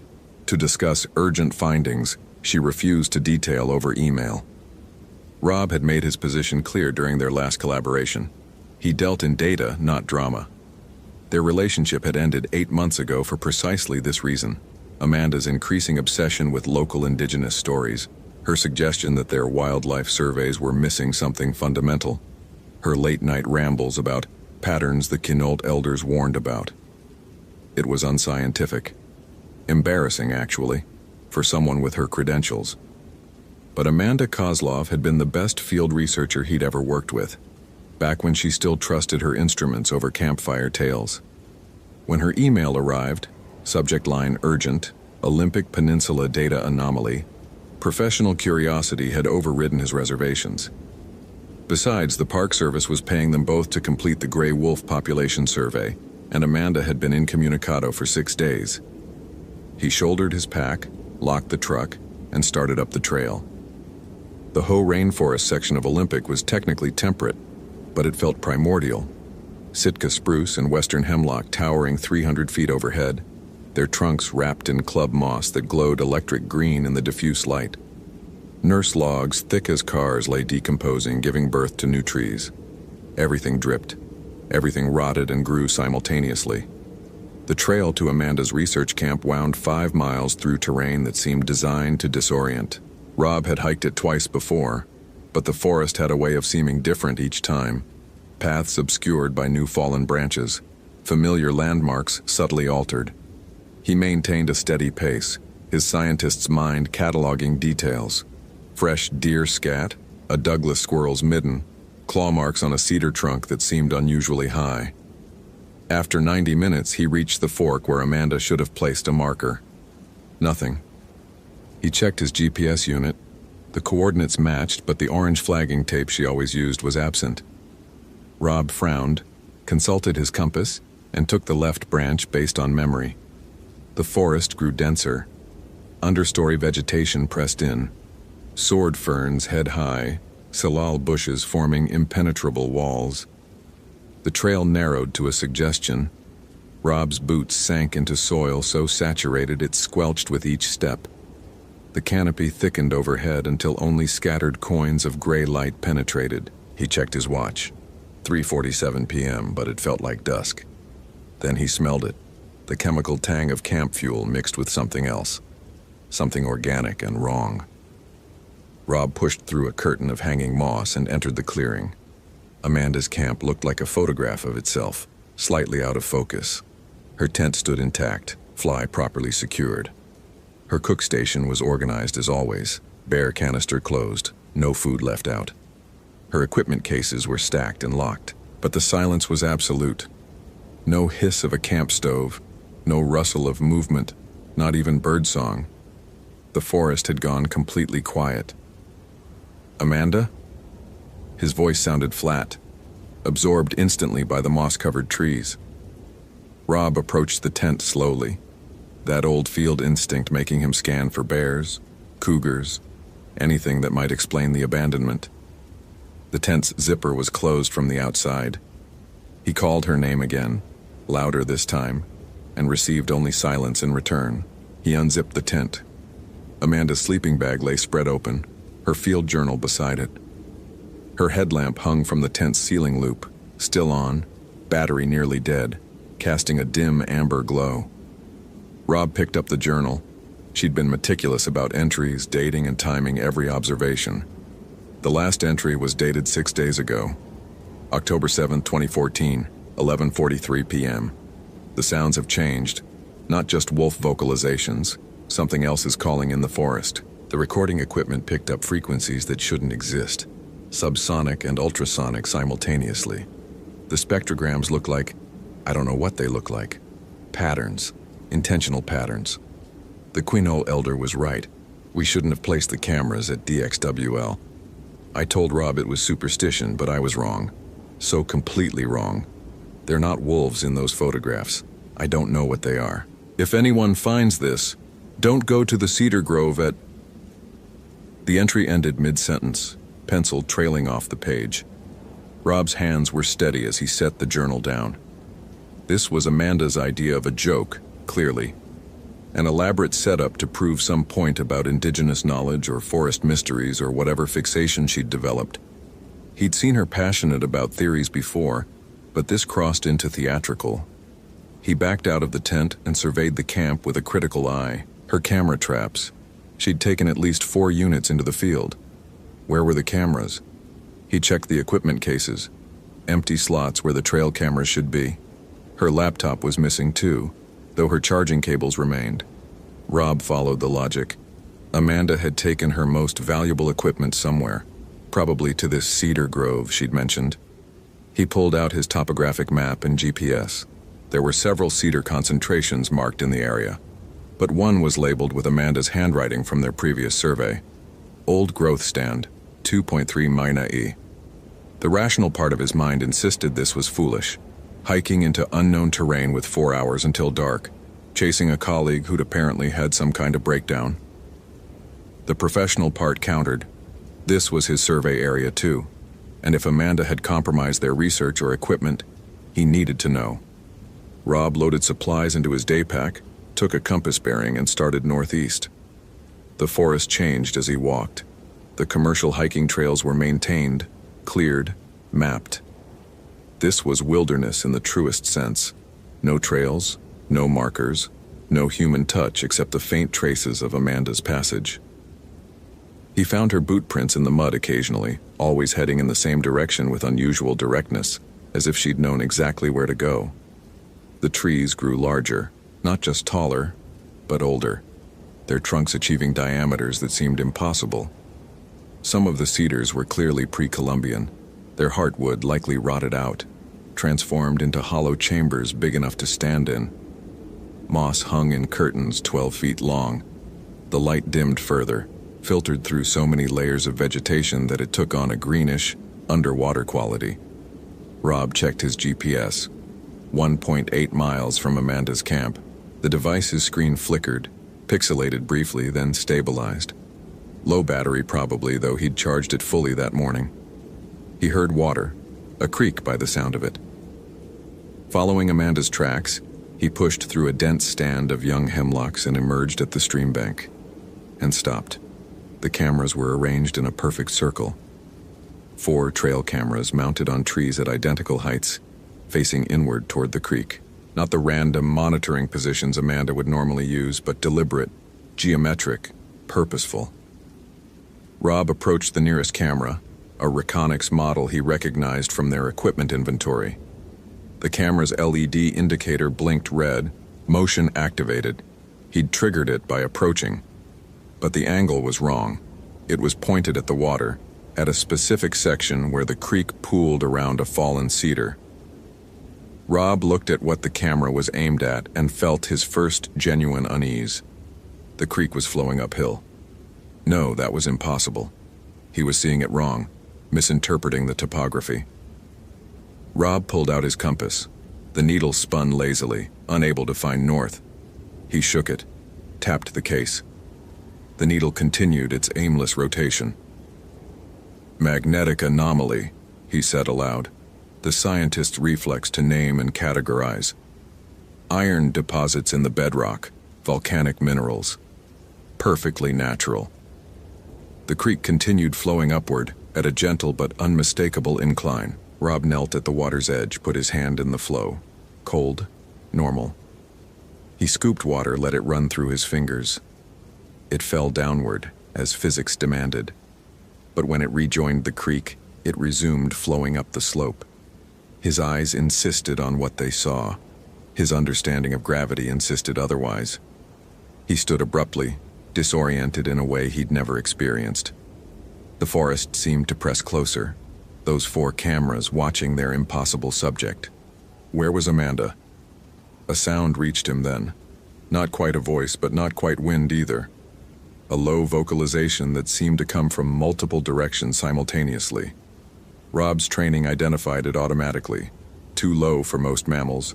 Probably subsonic vibrations he was only partially perceiving. Earthquake precursors could sound like this. Acoustic phenomena in box canyons. Natural explanations existed. The sound repeated, and this time Rob recognized structure within it. Not random natural noise. Patterns, rhythmic, almost linguistic. He remembered Amanda's journal entry. Patterns, intentional patterns. "Amanda!" he shouted. "This isn't funny. Where are you?" The forest swallowed his voice. In the silence that followed, Rob became aware of something else. He couldn't hear himself breathing. The sound of his own respiration, usually imperceptible, was completely absent. He held his breath deliberately, then exhaled hard. Nothing. He clapped his hands. Silence. Rob's pulse began to race. He could feel it, the surge of adrenaline, but he couldn't hear it. Sound itself had become unreliable. He needed to retrieve Amanda's cameras, gather evidence, get back to the truck, and report this to the Park Service.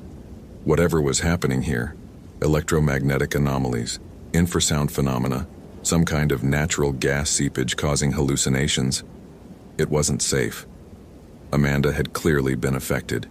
He needed to find her. Rob approached the first camera, unstrapped it from the tree.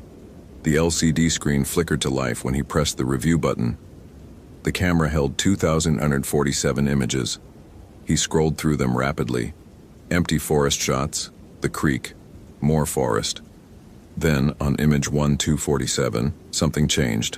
A figure stood in the creek.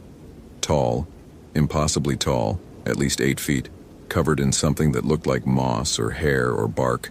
The image's resolution insufficient to be certain. It stood perfectly still, facing the camera. The next image was identical. And the next. 20 consecutive images of this figure, motionless, at 10-minute intervals. Then it was gone. The following images showed empty forest again. Rob's scientific training insisted on skepticism. Lens flare, shadows creating pareidolia, a person in a costume. But that height, that stillness. He scrolled further. Image 2104. The figure was back, but closer now, details more visible.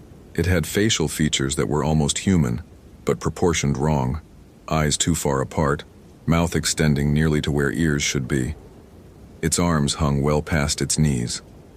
Rob felt cold spreading through his chest. He checked the camera's timestamp.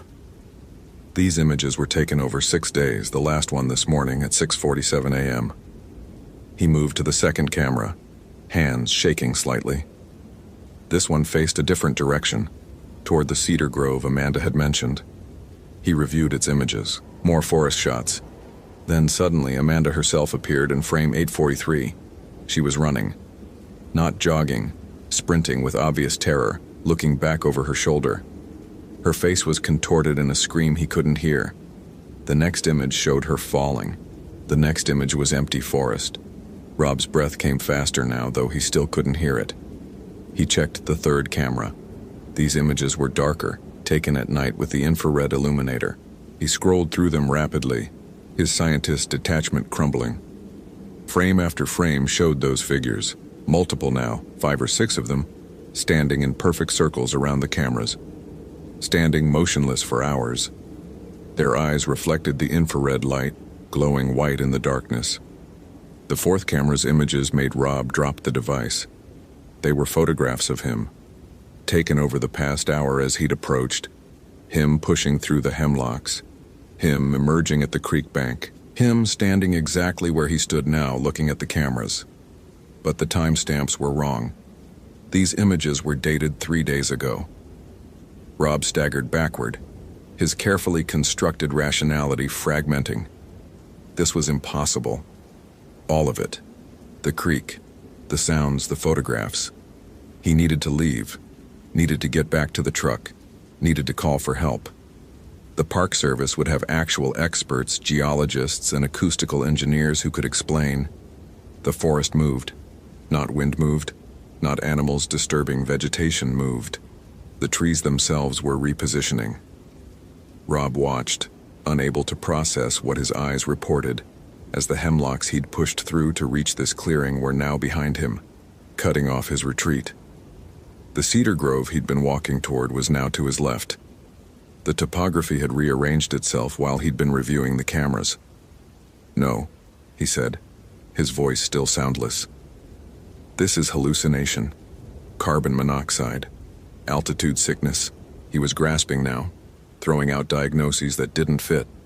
Olympic National Park's elevation was barely above sea level. The vocalization came again, that subsonic pattern, and this time Rob understood why Amanda had called it intentional. It was language.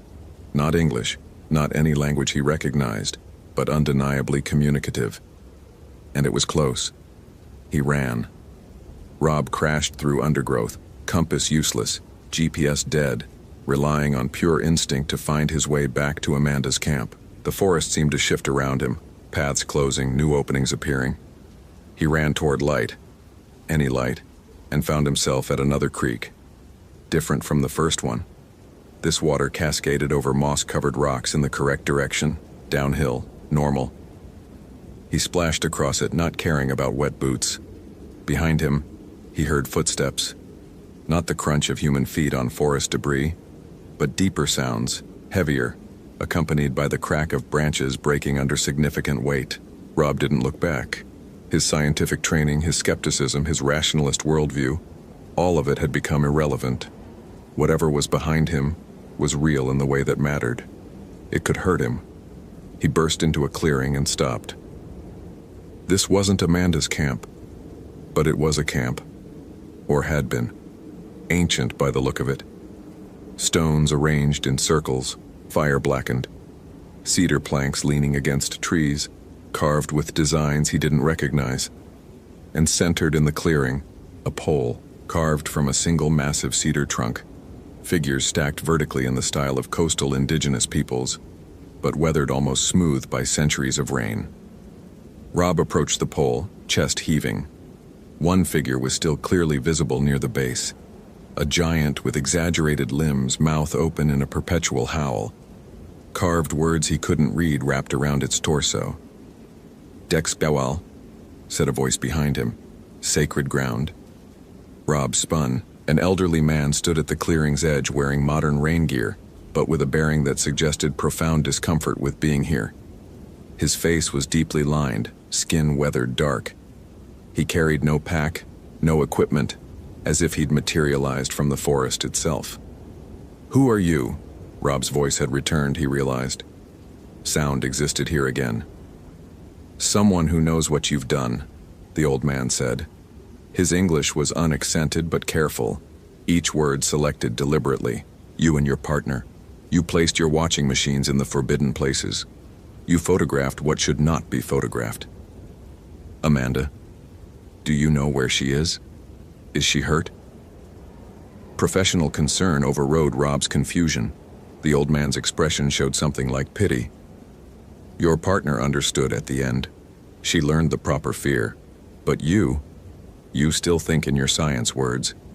You still believe you can explain." "Help me or get out of my way," Rob said, anger cutting through his terror. "There's something dangerous in this forest and I need to find her." "Yes," the old man agreed. "There is something dangerous. The Tsiatko, forest spirits. My grandfather's grandfather told stories, warnings about this place. The mountains have watchers," he said. "The cedar groves have guardians. They do not like being seen." Rob felt hysteria bubbling up. "I don't have time for mythology. Real danger." "Your real and my real are not the same," the old man interrupted. "But both will kill you. The Tsiatko were here long before your science. They will be here long after. You violated DXW, AL with your machines. You looked too closely at things that hide for good reasons. They showed themselves to your partner. Now they'll show themselves to you." The forest vocalization sounded again, much closer now. The old man's face tightened. "I cannot help you," he said. "I should not even be here. This place has been forbidden to my people for 6 generations. But your partner asked the right questions before she was taken. She sent messages to the tribal center. They sent me to see if you could be warned." He was already backing toward the trees. "There is no warning that will save you now." "Wait." Rob started forward, but the old man raised a hand. "Do not follow me. The Tsiatko are already watching you. If you run toward the sunset with no deviations, you might reach your vehicle before dark. Might." He paused at the clearing's edge. Your partner's body will be found when the spirits permit it. Usually they return the dead to warn others. Sometimes they keep them. I hope for her sake they were merciful. He vanished into the undergrowth with remarkable speed for someone his age. Rob stood alone in the ancient camp, his rational mind cataloging and rejecting. Local man playing on superstitions, elaborate prank, stress-induced hallucination. But his animal mind, the inherited wisdom of prey species, was screaming at him to run. The sun was visible through gaps in the canopy, hanging low to the west. Rob oriented himself and started moving, fast, but not running, conserving energy. Sunset was maybe 90 minutes away. The truck was, he checked his GPS, dead again, somewhere to the southwest, maybe 4 miles through pathless forest. He made it half a mile before he smelled it. Rot. Not the normal decomposition of the forest floor, but concentrated decay, the reek of something large and dead. Rob's nose led him toward the source before his brain could overrule the impulse. Amanda's laptop sat propped against a nurse log, screen open, miraculously undamaged. Surrounding it were bones, not scattered, not gnawed, arranged. Ribs laid out in perfect spirals, vertebrae stacked in cairns. A skull, elk, Rob identified automatically, positioned to face the laptop. The laptop's battery was somehow still alive, screen glowing. A single file was open. A video player, paused on the first frame. Rob knew he should run, knew the sun was sinking, knew every survival instinct screamed against staying. But that was Amanda's laptop. Evidence. Answers. He pressed play. The video was from Amanda's helmet camera. She'd been wearing it during field work. The footage started normally, her hiking through the forest, narrating observations. Following the wolf trail toward the Cedar Grove coordinates. No visual on pack members yet, but clear tracks indicate multiple animals. Scat analysis suggests... She stopped talking. The camera showed what she was seeing. The Cedar Grove. Magnificent trees, some with trunks 15 feet in diameter, surrounding a central clearing. And in that clearing stood the figures. 7 of them. 8 feet tall minimum, covered in hair or moss that moved independent of wind. They stood in perfect stillness, arranged in a circle facing inward. Amanda's breathing became audible on the video, rapid and shallow. "Oh God," she whispered. The elder was right. They're real. They're... One of the figures turned its head. Slowly, too slowly. A rotation that continued past human range. It looked directly at the camera, directly at Amanda. Amanda ran. The helmet camera showed jerking images of forest flying past, her breath ragged with panic. Behind her, impossible to gauge distance, came sounds of pursuit. Not running precisely, but displacement. Branches breaking, soil compacting under immense weight. "I'm sorry," Amanda gasped as she ran. "I'm sorry, I didn't know, please." The video cut to black. When it resumed, the camera was stationary, placed on the ground at an angle. Amanda was visible in frame, on her knees, looking up at something beyond the camera's view. Her face showed not just terror, but understanding. Awful, complete understanding. She spoke in a language Rob didn't know. Lushutseed, he guessed, the elder's language. Pleading. Apologizing. Asking for mercy in words her scientific training never taught her, but her ancestors' memories provided. A hand entered the frame. Not human. Not quite animal. Something between, covered in moss that grew directly from its skin. The fingers were too long, jointed in too many places. It reached toward Amanda's face. The video ended. Rob stared at the blank screen, his carefully constructed worldview completely shattered. This wasn't explicable, wasn't rational, wasn't anything his education had prepared him to accept. But it was real. Amanda was gone. Those things, the Tsiatko, were real. And he'd called it superstition. He'd mocked her concerns. He'd placed those cameras in sacred spaces because data trumped tradition. Because indigenous knowledge was quaint but irrelevant in the face of proper scientific methodology. The forest around him had gone silent again. Rob closed the laptop, tucked it under his arm, and ran. Southwest toward the truck, toward civilization, toward any place where reality functioned according to familiar rules.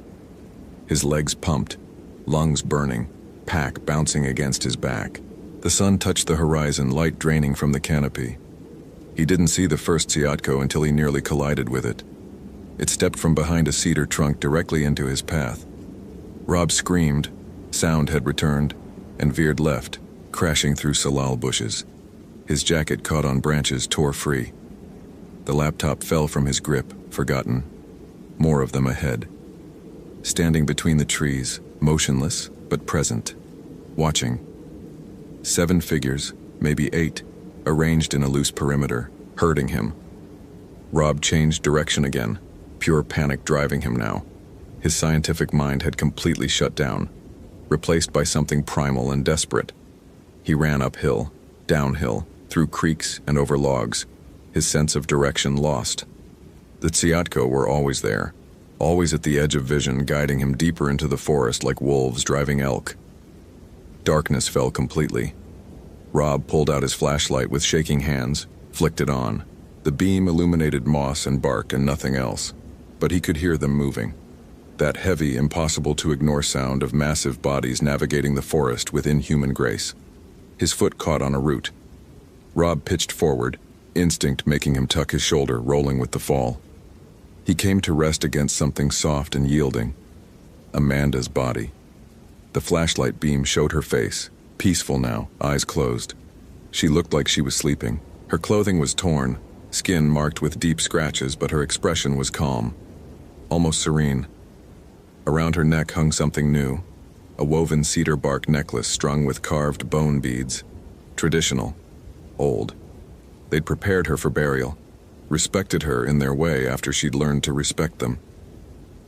Rob heard himself making sounds, sobs maybe, or hysterical laughter.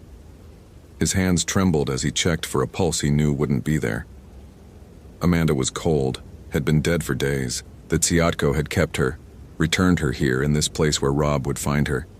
This place, he realized, was the ancient camp. The carved pole rose above him in the darkness, its eyeless figures seeming to watch. He'd been herded in a circle, brought back to where the old man had warned him. The Tsiatko stood at the clearing's edge. All of them now, visible in his flashlight beam. 7 figures, motionless, surrounding him completely. Their faces were clearer than in the photographs. Almost human, almost familiar, but fundamentally other.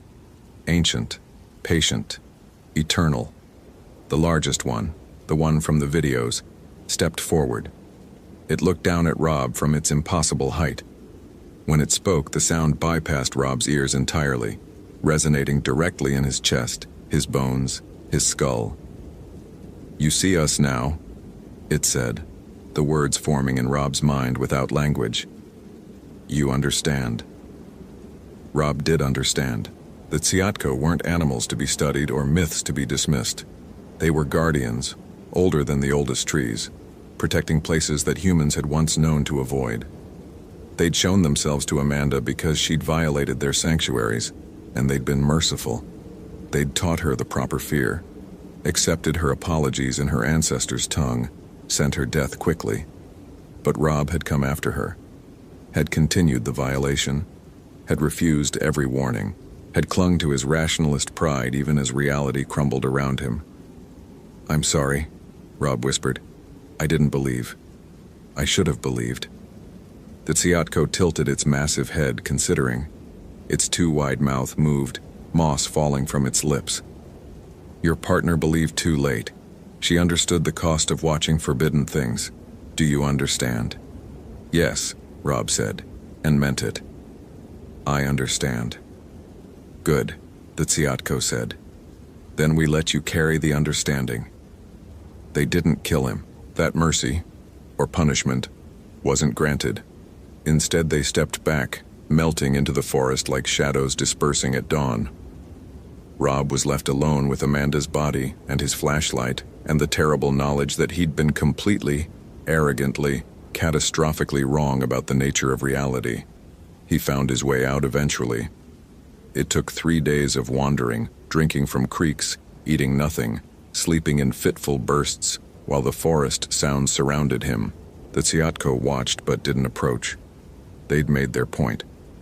When Rob finally stumbled onto a maintained trail, then to a ranger station, then to hospitals and police interviews, he told the truth. The whole truth. The investigators nodded and wrote stress-induced psychosis in their reports. Amanda's death was ruled accidental, exposure and hypothermia, complicated by a fall. The forest had killed her, they said. Just bad luck and poor decisions. Rob didn't argue. He provided Amanda's GPS coordinates, led them to her body, attended her funeral. He submitted his resignation to the university, burned his field notes, and never set foot in a forest again. But late at night, in his urban apartment with its controlled climate and rational architecture, Rob sometimes hears that subsonic vocalization. Those intentional patterns. The Tsiatko reminding him, some places aren't meant to be understood. Some mysteries exist to remain mysteries. Some watchers should never be watched. He'd wanted answers. He'd gotten them. And he'd learned that sometimes ignorance, that superstition, that reverent fear, is the only thing keeping you alive. The Olympic National Park Wolf Survey was never completed. Hope this story gave you genuine chills. If you appreciate authentic folkloric horror, consider following for more tales that blur the line between the rational and the impossible. What scared you most? The upward flowing creek, the photographs showing the future, or the Tsiatko themselves? Share your thoughts.